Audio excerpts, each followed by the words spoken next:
numbers of significant applications sitting on public blockchains today. You've got some apps, we've got Bitcoin.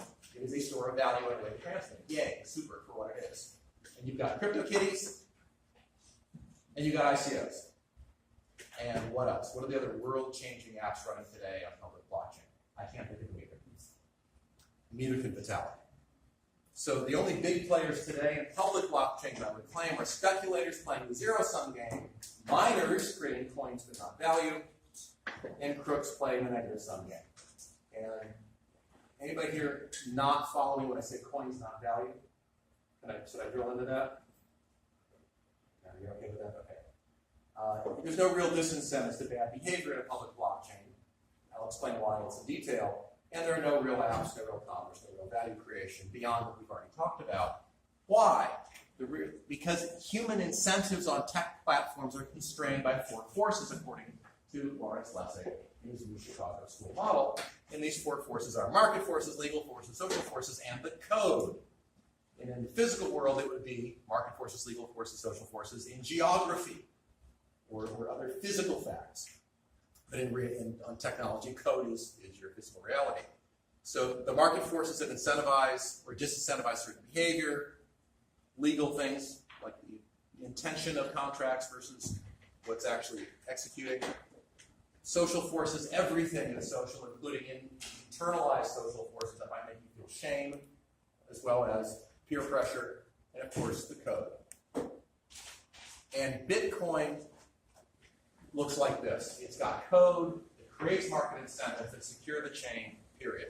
Two of the four forces are active in Bitcoin, and there's a little bit of law enforcement coming out of the edge from conventional law enforcement prosecuting big guys. Ethereum, basically the same, with a little bit of social pressure. They're trying to create governance off-chain. Their big breakthrough about 2 weeks ago was they had a big meeting to say, we need to figure out who our stakeholders are and how to measure their sentiment, which is a great step and very important, and law is off the edge again.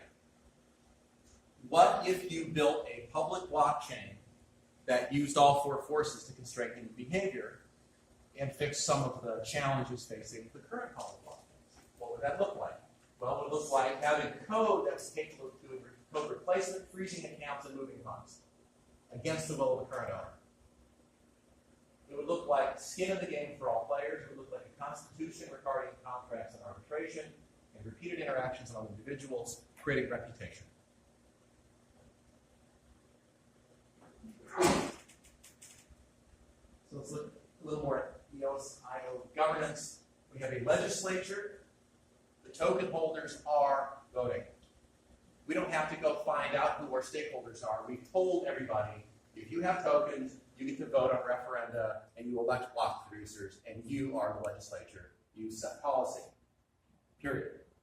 If you're not a token holder and you don't get to set policy, well, you know why. The executives are the block producers. They have various superpowers. They have all the power, but they have no authority on their own to use those powers. They can only use those powers in response to a referendum or to carry out a judgment by the judiciary, the arbitrators, who rule on specific cases, and when they rule, they do so according to the Constitution and contract law.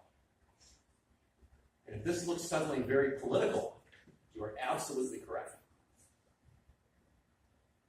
And that's why block producers are engaged in public relations efforts and flying to China to meet with token holders and doing various public things to bring notice to themselves, to help the chain, to do beneficial public acts, to demonstrate their worthiness to be elected, which is exactly the kind of thing you want them to do, isn't it? And I stress the Ricardian contracts, and I want you to see how Ricardian contracts play in governance specifically, because it's a crucial element that you will not find behaving this way in other places. Although there are Ricardian contracts available to you on Ethereum, they don't have quite the same status they have for us. So a Ricardian contract will look like this. Here's an example. You start with your purpose. So my purpose is to cast a vote for block producer. This is a system command. It's baked into the code. It's in the initial distribution. And you know what the code does. The code tallies votes.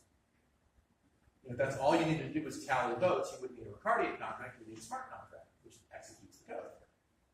But what's our intention? What are the rules and constraints? How do we write that in English? Well, it would look something like this.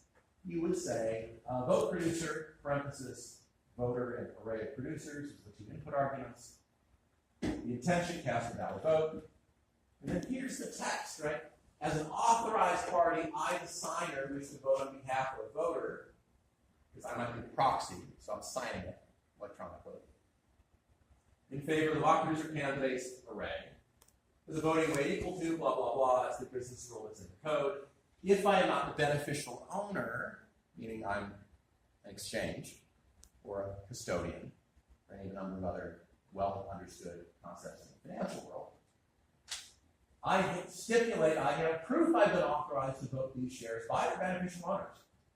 I stipulate I have not and will not accept anything of value in exchange for these votes, on penalty of confiscation of these tokens and other penalties. All disputes arising from this contract shall be resolved in the EOS or arbitration forum. And that text lives in this system folder next to the source code. It looks like this in a Markdown editor. And then when you display it on a screen, because we're using double curly braces around the variables, you can very easily display this in a browser using handlebar or mustache standard. And show them, here's you, the signer. If it's on behalf of yourself, great, or on behalf of somebody else. And here's your array of EOS Antarctica and whoever else. Voting weight equal to, all owned by me, worth 23 tokens. And then you make a check next to the really onerous things that would really drive home what they're promising. I find the beneficial owner, I stipulate this. I stipulate I have not one accept anything. All disputes arising, boom. And then you make them click yes, and it prompts for the password, they have to sign it cryptographically. And this goes on the chain. Or a hash of this goes on the chain, which is reproducible. Thus creating an audit trail for the arbitrator if you are ever taken up in a dispute in front of an arbitrator. So if you're a whale and you're buying votes, or you're selling your vote, we've now got some breadcrumbs, which with other evidence could be taken to an arbitrator. And now your big war chest of 10 million EOS tokens, or whatever you think is making you powerful, now makes you vulnerable, because it could all be confiscated. Which means everybody you solicit to engage in nefarious acts with you has an incentive to turn you in, keep themselves clean, and maybe get a piece of the action. Because there really ought to be some sort of whistleblower fee, don't you think? So I can't write code to prevent people from buying and selling votes. It's literally impossible. They'll just do it off the chain, and you can't do it on the chain. But I can make it dangerous, and I can make it actionable. And I can do that with every smart contract you can think of. I can say in English what the rules are that the code can't enforce, but society and the law can. How might that look? Let me back up. How might this look like in the case of, well, I mentioned the $300 million worth of ether stuck in the parity wall. Remember that? From 10 slides ago. So how might that play out? Well, if you were the author of the wallet contract, or you had money in the contract, you would go to an arbitrator and say, I have a dispute with this contract. The intention of this code is not to destroy my money. And the arbitrator said, maybe yes, maybe no. Show me the code, show me the Ricardian contract. Sure enough, it's not a contract designed to destroy money. There are such contracts that are for burning tokens to reduce token supply and be deflationary, but this isn't one of them. Wow, at no point did you actually consent to having your money destroyed. I see. What about the counterparty? And the counterparty is saying, I never wrote this to destroy his money, I promise you, this is totally unintentional. And so the arbitrator would say, wow, based on the preponderance of evidence, the arbitrator rule that this is an incorrect execution of the code, and here's a transaction that will roll back that and move the money back out of there and back over into your possession. Block producers, please do this. And this 21 block producers receive the order, and they inspect it. Is this an arbitrator? Is it a valid case? Blah, blah, blah. Certain rules. The block producers have it's signed by an arbitrator. Is the change show this was arbitrator was assigned to this case? It only affects the account statement of the case. The arbitrator is standing, and the transaction gave rise to the case. Names the arbitration forum. And all the pieces line up. It looks pretty good, technically valid. Okay, great. So the 15, at least 15 block producers, probably all 21, this is a clean case, sign the transaction. And the block producers have this power called app producer permission. It has 15 of 21 multi-sig power over everything on the chain. But they can only use it when they've been authorized to by a referendum or an arbitrator's order.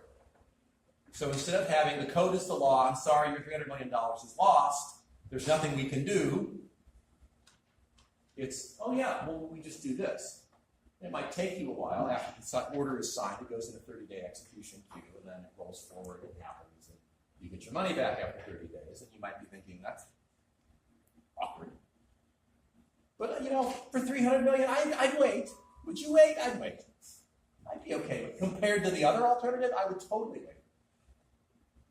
And this is what blockchain governance gives you, is the ability to let the intention of contracts supersede the execution of the contracts in a methodical way that the users buy into. Because code runs on CPUs, but governance runs in people. And if people buy into it, it'll work. If they don't, it won't. Am I making sense so far?